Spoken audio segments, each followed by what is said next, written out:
Hello, I'm Dr. Namfez, and today we are going to talk about symptomatic clinical knowledge. What if the patient comes with abdominal pain, and how you can rule out the cause of that abdominal pain first on the basis of your clinical knowledge, clinical assessment, and then move on. Then we will move on further on this topic. So first of all, the abdominal pain, whenever someone comes with abdominal pain, we divide the abdomen into different regions. So basically, abdominal pain is what? It is a sense of discomfort anywhere in your belly, between your ribs to pelvis. We often think as abdominal pain as stomach pain or stomach ache, but pain in the abdomen anywhere in any region can be associated with the symptoms of abdominal pain, and we have to be careful. If the patient say abdominal pain, do not take it as a stomach pain. We have to take it, the pain can be due to the stomach, the pain can be due to the liver, pain can be due to the gallbladder, it can be due to pancreas, small intestine, large intestine. So these are all organs in our digestive system. So pain can also be in our abdominal wall, the skin of the abdominal wall, the muscular pain, the muscles of the abdomen that make up the outer shell of our abdomen. So sometimes the pain that we feel in our belly may be coming from somewhere else, like chest, pelvis, or back. So we have to do the complete assessment of a patient coming with the abdominal pain. First, before I go on further, we will just talk about some initial things, the basic things of the abdominal pain, and after that we will also talk about some typical scenarios, the patient coming in the typical age groups, the younger group, the middle age group, then the elderly patient group, and the particular abdominal pain that can be associated with the certain scenarios. We will also talk about those. So first of all, we have to look at the abdominal we have to look at the severity of the pain. So abdominal pain can take many forms and can mean many things. It may feel mild or severe. The pain can be dull or sharp. It can be burning or achy. Or a patient can say, I have crampy or colicky abdominal pain, doctor. Or I have constant pain. Or the pain can be intermittent. The pain can be localized, that is in one spot, in one area, or it can be generalized in all over the abdomen. So we talked about first the severity of the pain, that whether the pain is mild or severe, the pain is dull or sharp, the pain is burning or achy, crampy or colicky, constant or intermittent, right? So severity of pain, the nature of pain, right? And then either it is localized or generalized. And what is the interval of that pain? It is constant or intermittent. So ultimately, abdominal pain is a subjective symptom that a patient can describe. So being a healthcare provider, we can't measure it. It's what like the patients say it is. So we being a healthcare provider, we will always take abdominal pain very seriously. So looking at the stomach pain, just about everybody, like every person can experience abdominal pain at some point in their life. Most of the time it's not serious and resolves by itself. However, the stomach pain sometimes is mild. It can be due to heartburn or after the patient has a mild increased acidity, or it can be a sign of serious illness or even an emergency. So abdominal pain causes almost 5% of the emergency room visits in the patients, according to one of the research done by the Cleveland Clinic. So there are four types of the abdominal pain actually. Since our abdomen, it is a home for many organs. It's like a member of a family. Abdomen has like a lot of family members, and we should know all those organs. Since our abdomen, it is connected to other organs, and the inflammation can spread from one organ to another. Just like if one family member is affected, the other can affect too. So we have to carefully look that which organ is specifically involved and if the infection is spreading to other areas. So, being a healthcare provider, we want to narrow down the kind of the pain that the patient is experiencing by narrowing down the region in which the patient is feeling the pain. We will do what? We will narrow down that region, that at what particular region the patient is having pain. So, being a healthcare provider,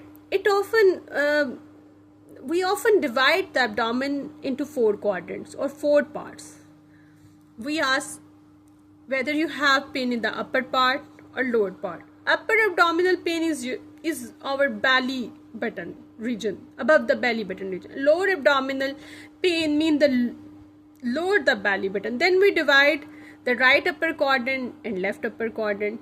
Then we divide the abdomen in the midline that runs from the sternum through the belly button to the mid of the pelvic bone. So the pubic pelvic bone. So in this way, we divide the abdominal quadrant into right upper, left upper quadrant, then right lower abdominal quadrant, left lower abdominal quadrant.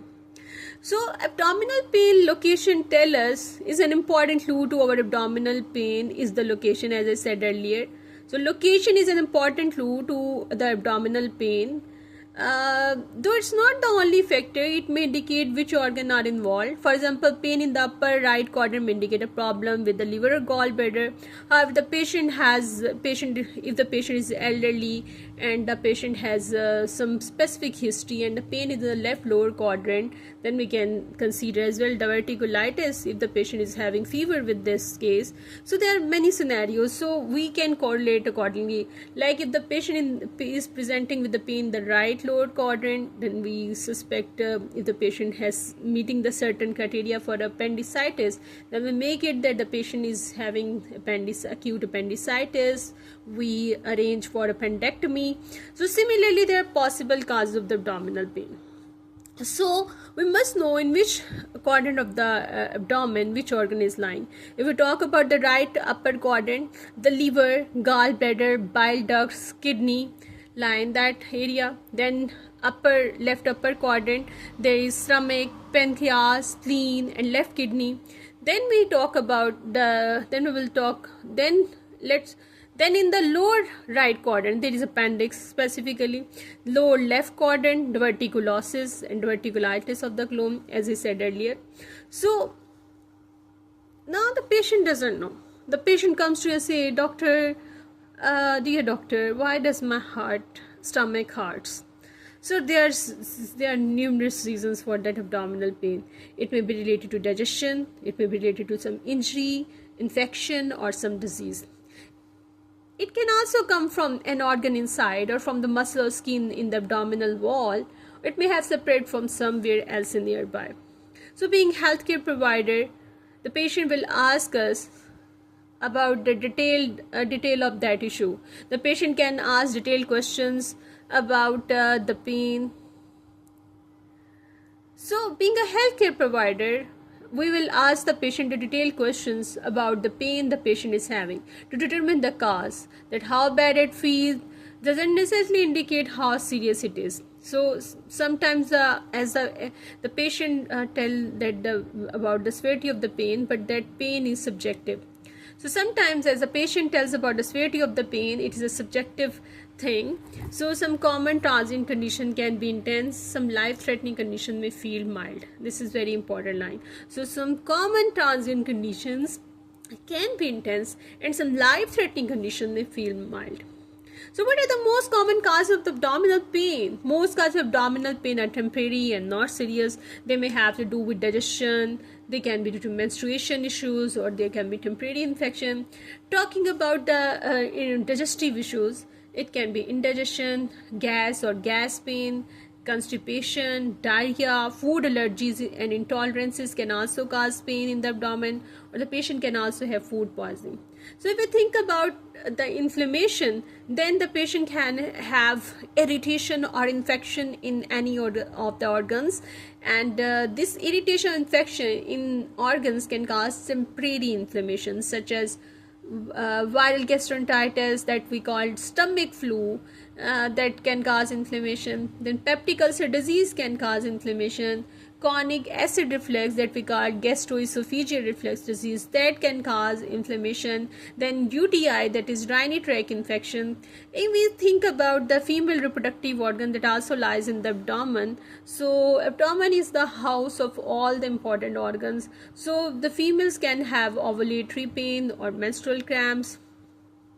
So, what are the more serious causes of the abdominal pain? Sometimes abdominal pain indicates a serious medical condition that will require immediate treatment, and the pain in different regions may indicate different organs are involved. For example, we have talked earlier that if it is right upper quadrant, then liver, gallbladder diseases can be related to that, and what can be the issue related to the liver and gallbladder. So patient can have hepatitis in the liver. So hepatitis is further divided. It can be alcoholic hepatitis due to toxins or toxic chemicals. It can also cause hepatitis. Metabolic issues can cause hepatitis. Viral or autoimmune conditions can also cause hepatitis.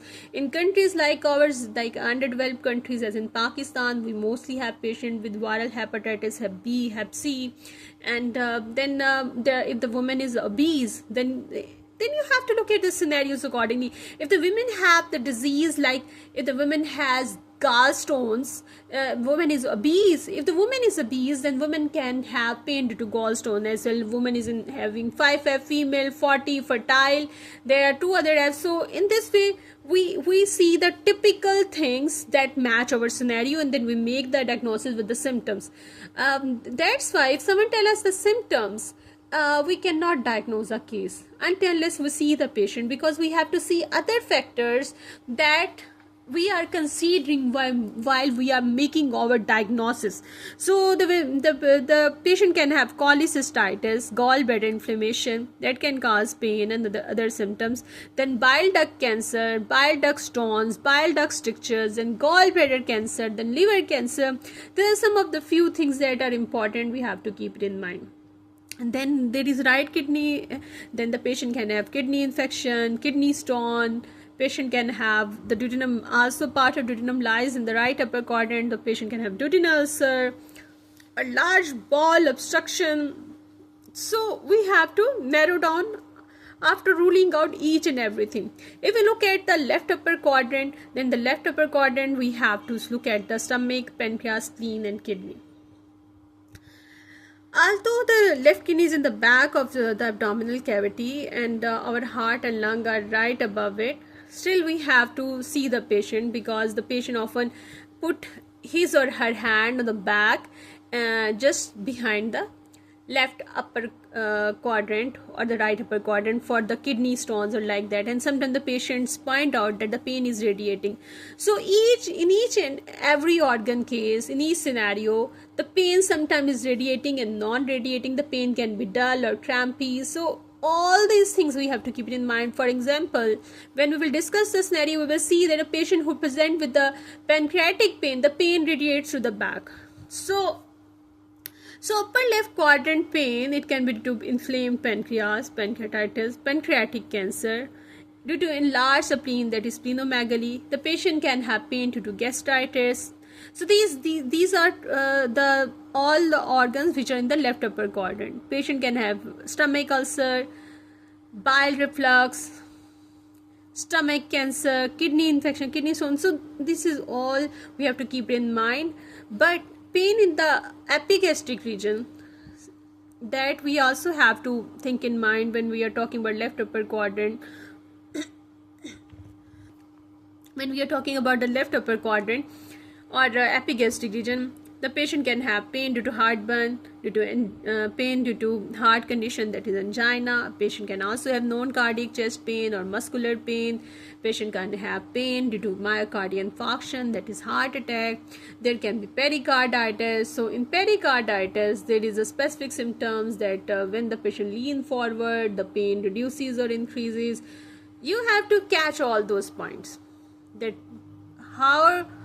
which are the factors that are increasing. There are some factors that are increasing or decreasing the pain. There are some factors. So we have to keep in mind what are the factors that are increasing and what are the factors that are decreasing the pain in specific situation, because the pain of angina, it increases sometimes when the patient is walking. That is called stable angina. If the patient has pain on rest, can be unstable angina.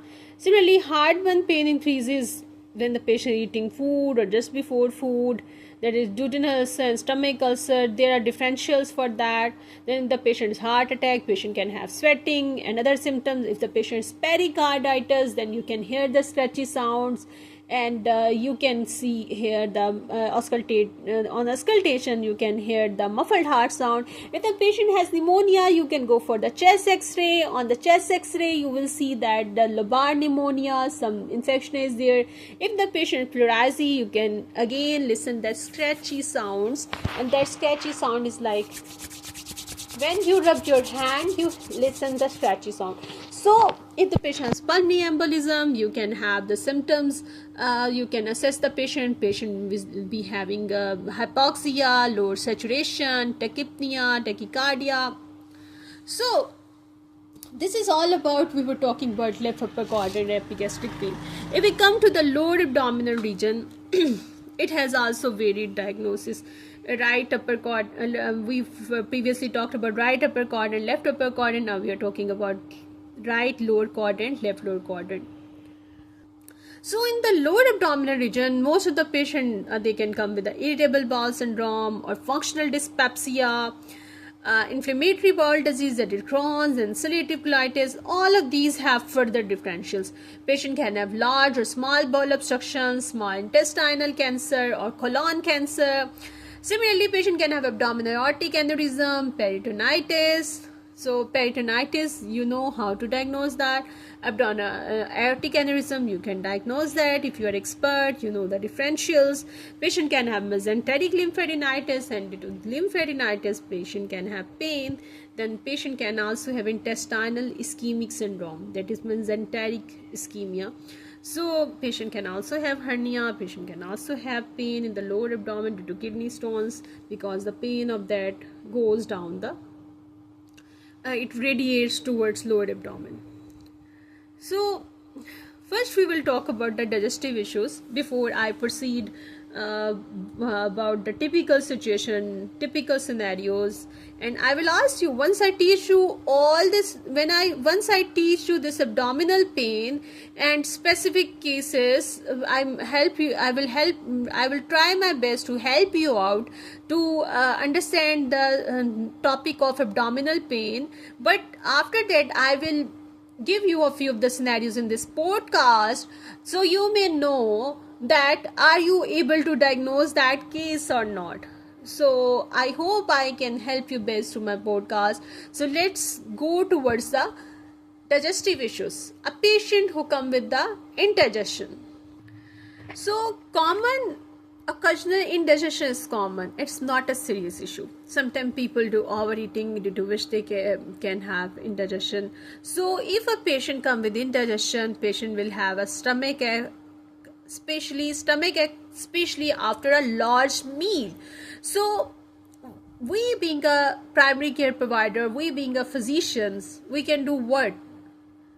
We can advise the patient that to relieve that indigestion by taking some antacid. If a particular patient presents with indigestion oftenly, then there might be more going on. Sometimes it means the patient have a treatable condition like acid reflux or peptic ulcer disease, but sometimes it is more complex, because whenever there is increased acid reflux, it affects the lining of the stomach. There is inflammation, not only the inflammation of the stomach, but also the inflammation of the lower esophageal sphincter and the esophageal inflammation. That is, whole of the esophagus get burned by that acid that goes up the esophageal tube and cause inflammation. So what did you get from indigestion? What is indigestion?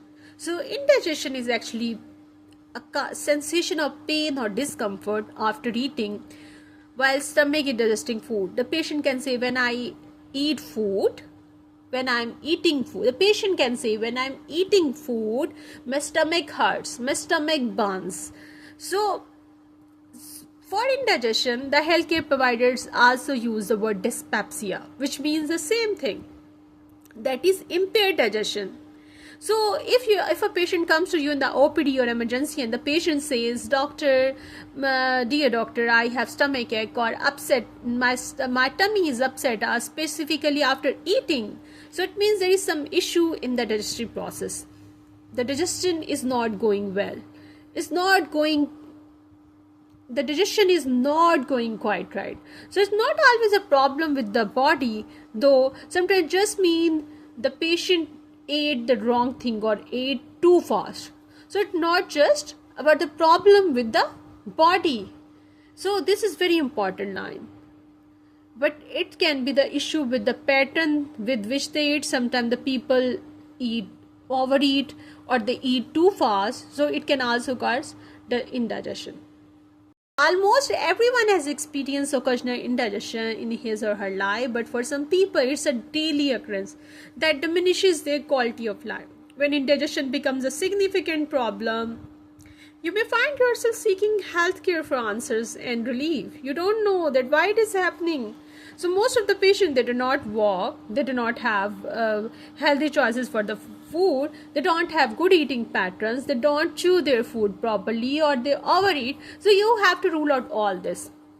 When indigestion becomes a significant problem for such people, then they come to the providers, and then sometimes in our countries like Pakistan and even other underdeveloped countries like India and Asian countries, I have seen the patients say, like, request for excessive testing. They spend a lot of money on these tests. They request for CT scans, even they force it. They request for extra labs while there is no need for these tests. And you, being a good physician, you diagnose that when indigestion becomes a significant problem for such people, actually they need proper guidance, they need proper health education.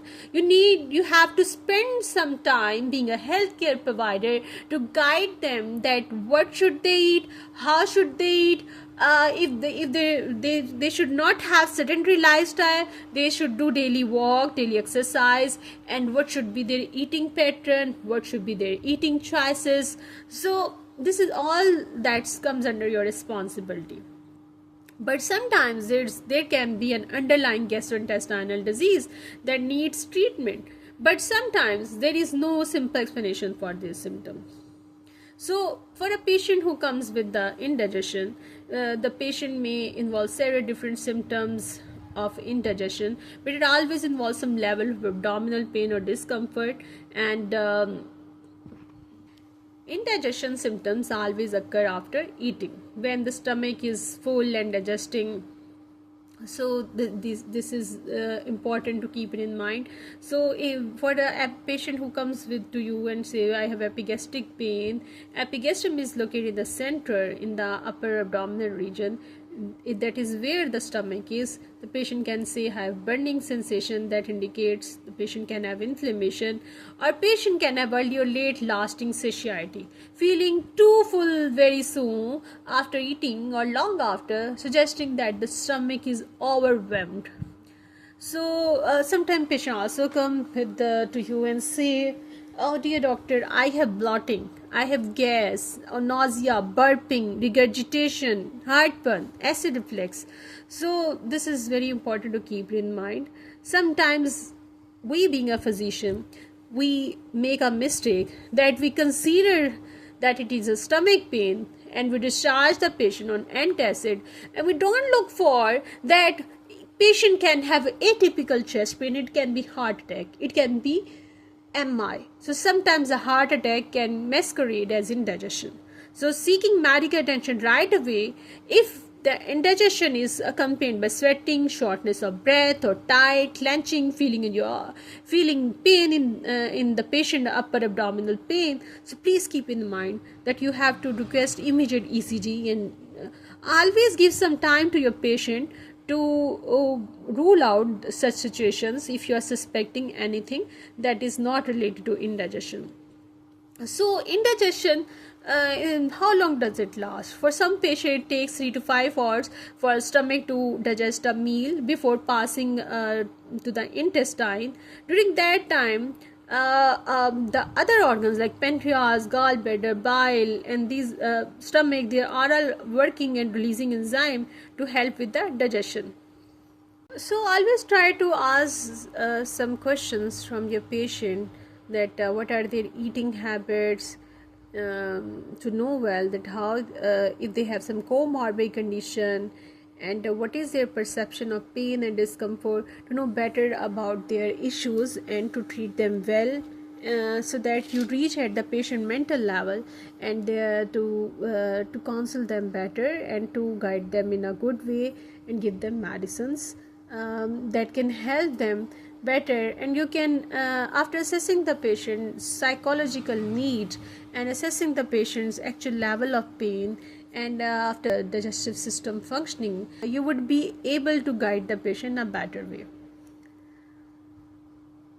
Please doctor, I have severe pain in the abdomen. There is gas that is not being released, and they feel like severe pain, bloating, because they feel like their abdomen is about to burst. So most people find relief with dietary changes. Sometimes, other times, people learn that gas pain is a sign of digestive health issues, digestive health problems. So when a patient comes to you and discuss symptoms and ask for treatment, so you, being a healthcare provider, should know that what is intestinal gas. So, air in the digestive system is the intestinal gas. It's a natural, normal byproduct of the digestion as well. The process in our body, when the food breaks down into nutrients, it's a natural, normal byproduct of digestion. The process, our body process the food and break down the food. It releases gas, while the nutrient get absorbed. There are some digestive bacteria in our body. They release gas. So, also our stomach, your body releases gas through your mouth when you belch, burp. So being gassy doesn't always feel natural, normal, though especially when too much gas gets trapped in your gut. Excess gas can cause abdominal pain. The patient can have crampy abdominal pain or feeling of tightness, bloating, or fullness. So belly may feel like an overinflated balloon. So burping or farting can provide much needed relief as the excess air seeps out. Still, most of the people would prefer to never experience gas pain in the first place. So this is especially true if you are in public, where polite society consider normal processes like burping and farting rude. So luckily you can usually take steps to prevent gas pain in the first place. So how common is the intestinal gas? Intestinal gas is a fact of life, a natural result of food digestion. Everyone feels gassy now and then. So gas pain feels like the patient can say the patient can have tenderness, fullness, or pressure in the abdomen. Sometimes the belly look like large or distended, as I told earlier. Patient can have sharp stabbing pain or dull ache in the abdomen. Pain, pressure, discomfort on the right or left flank. Pain, pressure, discomfort in the upper or lower back. Pain, pressure, discomfort in the chest. Why chest pain, you would ask that. So gas traps on your left side can cause chest pain that's easy to mistake for a heart attack. Gas trapped on your right side can mimic gallstone or appendicitis. So the gas pain can mimic any of these organ symptoms, but you have to ask the patient some questions to rule out those other conditions. So being a healthcare provider, it is your duty to rule out other causes and treat the patient accordingly. Although it looks harmless that patient is having gas, but it can be a serious problem as well with the digestive system of the patient. If the patient is experiencing if the patient is experiencing excessive gas or gas pain along with any of the following symptoms that I would just tell you now, you have to be very careful. You have to look for other causes. So if the patient has fever with a gas pain, Patient has nausea and vomiting, unexplained weight loss, chronic or sudden onset of diarrhea, rectal bleeding, that is bloody stool, bloody poop, or fatty stool, that is yellow, greasy looking or foul smelling stool. Then you have to be careful. I told about almost 5 points. Number 1, if the patient has fever with the gas pain. Number 2, nausea and vomiting with the gas pain. Number 3, unexplained weight loss with the gas pain. Number 4, chronic or sudden onset of diarrhea with the gas pain. And number 5 is rectal bleeding or bloody stool, that is bloody poop, or fatty stool, that is yellow greasy looking stools or foul smelling stool.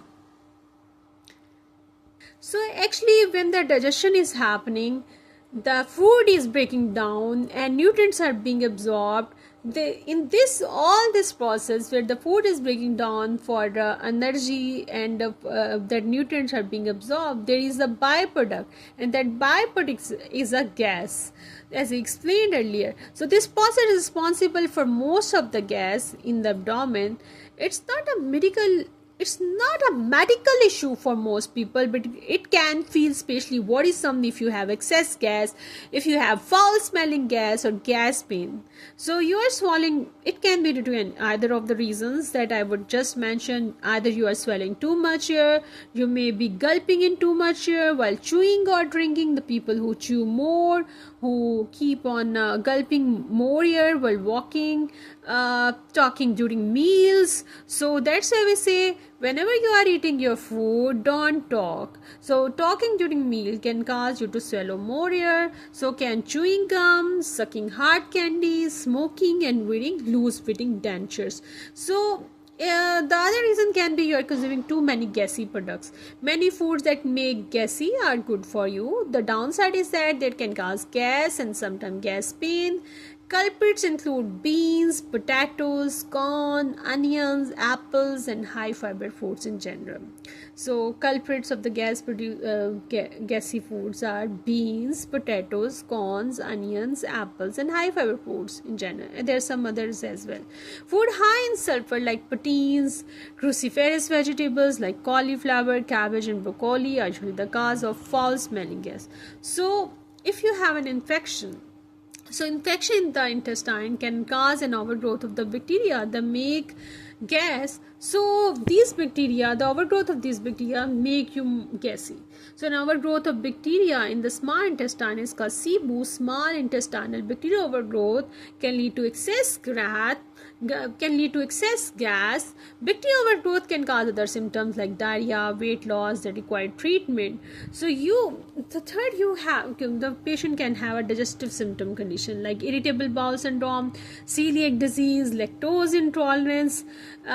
In all these conditions, your digestive system is overworking, or it can lead to slowing down of the digestive system, and that causes excessive gas. So constipation can also cause poop and gas to get stuck in your intestine.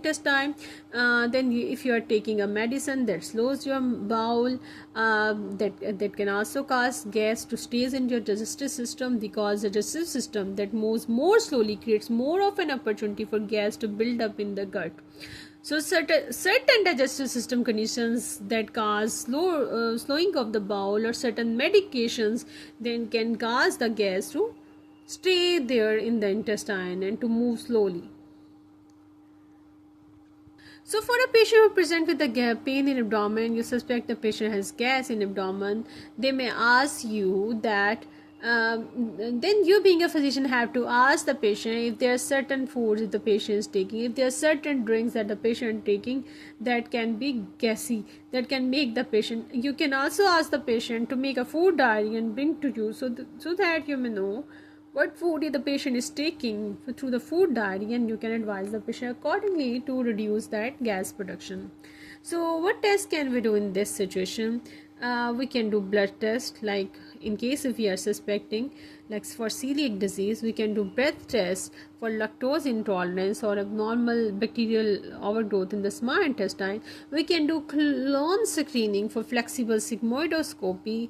These are all conditions when the patient pain is not relieving and you are suspecting something very dangerous. You can do flexible sigmoidoscopy to view the lower part of the colon and rectum, a colonoscopy to view all of the large intestine. These will help to rule out the Crohn's disease or colon cancer.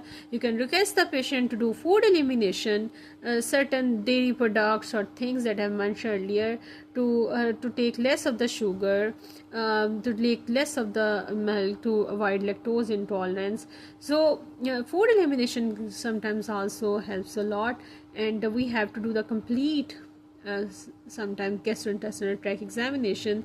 If the patient burps a lot, so we can do a gastrointestinal exam, that is upper GI test, that is upper GI endoscopy, or barium swallow study, that is esophagogram, so in which the patient is asked to swallow a solution that coats the esophagus, stomach and part of the small intestine with the barium for easier viewing x-rays.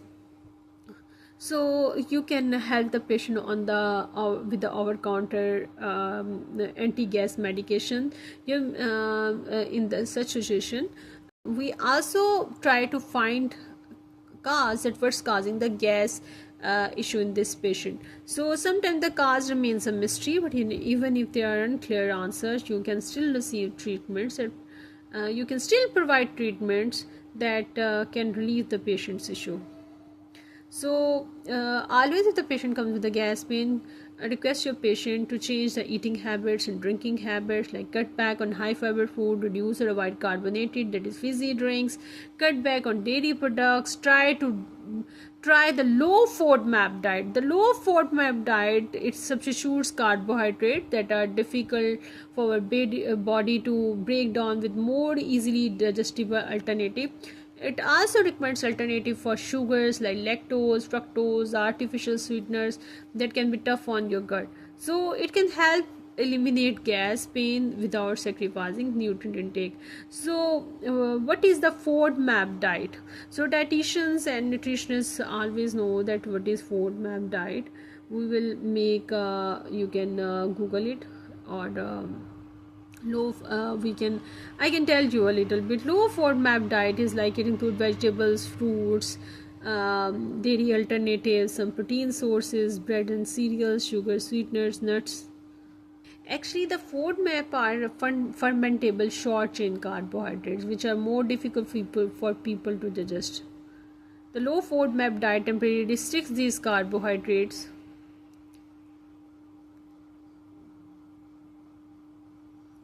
and the low FODMAP diet temporarily restricts the carbohydrates in order to relieve uncomfortable symptoms and give the digestive system a rest. Removing irritants gives the gut lining a chance to repair itself, can help restore a healthy balance of gut flora. Another thing that we guide our patient that to avoid using straws, avoid sucking on hard candies, don't talk while you are eating, make sure your dentures and your mouthpiece is fit correctly. Sit down for meals instead of eating on the go and chew your food slowly. Change your mealtime schedule so you are eating more frequent and smaller meals a day instead of few larger ones. So there are some medications like alpha-galactosidase, bismuth subsalicylate, lactase, probiotics. So it's methicon sachets, so that can help with the gas pain.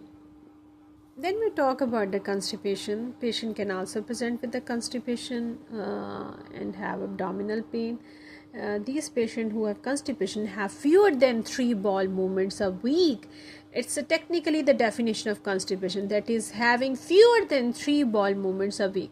But how often your poop varies widely from person to person. Some people poop several times a day while others only poop 1 to 2 times a week. Whatever your bowel movement pattern, it is unique and normal for you as long as you don't stray too far from your pattern.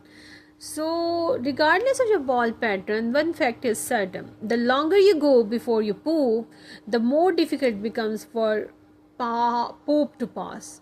The longer you go before you poop, the more difficult it becomes for poop to pass. Other key features that will define constipation could your stools are dry and hard, your bowel movements are painful, and your stools are difficult to pass. You have a feeling that you haven't fully emptied your bowels. So, have you ever think why constipation happens? Actually, the constipation happens because your colon, that is large intestine, absorbs too much water from your poop. This dries out your poop, making it harder in consistency and difficult to push out of your body. To back up a bit, as food normally moves through your digestive tract, your intestine greatly absorbs the nutrients. The partially digested food, that is waste, that passes from your small intestine to your large intestine becomes your poop. Your colon absorbs water from the waste, which makes it more solid. If you have a constipation, food may move too slowly through your digestive tract. This gives your colon more time, too much time to absorb water from the waste.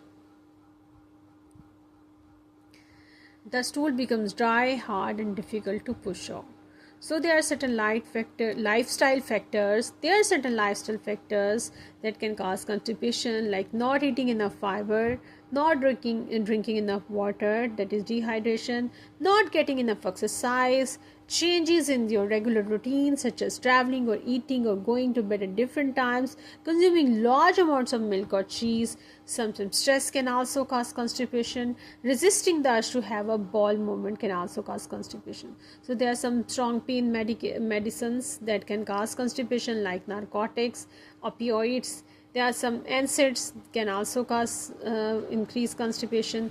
Antidepressants, certain antacids, iron pills can cause constipation. Allergic medications like diphenhydramine can cause constipation. Certain blood pressure like calcium channel blockers, verapamil, diltiazem, and beta blockers that can also cause constipation. Then there are certain psychiatric medication, they can cause constipation.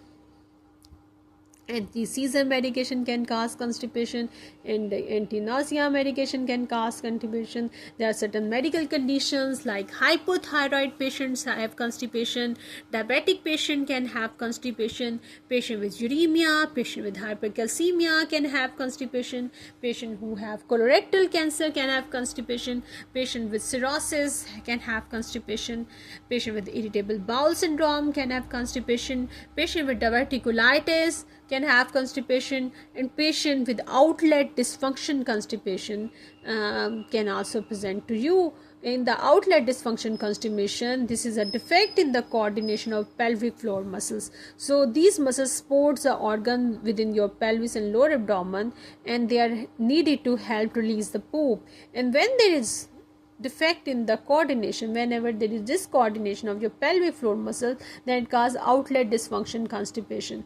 And then there is obstructed defecation syndrome, mean complex or unexplained causes can be there that may prevent you from pooping normally. So obstructed defecation syndrome.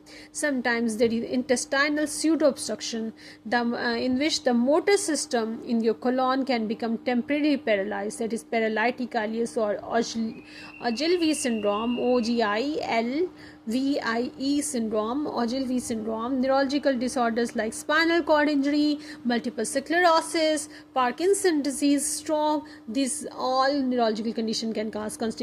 Then comes the lazy bowel syndrome. This is when your colon contracts poorly and retains poo. Then comes intestinal obstruction. Intestinal obstruction can cause constipation. Then there are certain structural defects in your digestive tract like fistulas, colonic atresia, volvulus intussusception, imperforated anus, or malrotation. Then multiple organ diseases such as amyloidosis, lupus, scleroderma. So amyloidosis, lupus, scleroderma can cause multiple or can cause constipation. Pregnancy can cause constipation. So patient can have so how will you diagnose that patient has constipation? I told you the basic definition of constipation, but you have to look at the patient and ask some of the few questions, and you have to ask a few of the questions to rule out if the patient is actually having constipation or not. So if the patient has constipation, the patient may have fewer than 3 bowel movements a week. Stools are dry, hard, or lumpy. Stools are difficult or painful to pass. There can be stomach ache or cramps. Patient can feel bloated and nauseated. The patient can feel that the patient haven't completely emptied the balls. So what are the risk of complication? People older than 65 or the one who are less active, have a slower metabolism and have less muscle contraction, so strength along the digestive tract than when they were younger. So they can have constipation. Changes in the hormones like may make you more prone to constipation. Common to have constipation like during pregnancy and after childbirth, as the feet inside the uterus may squish the intestines, slowing down the passing of stool.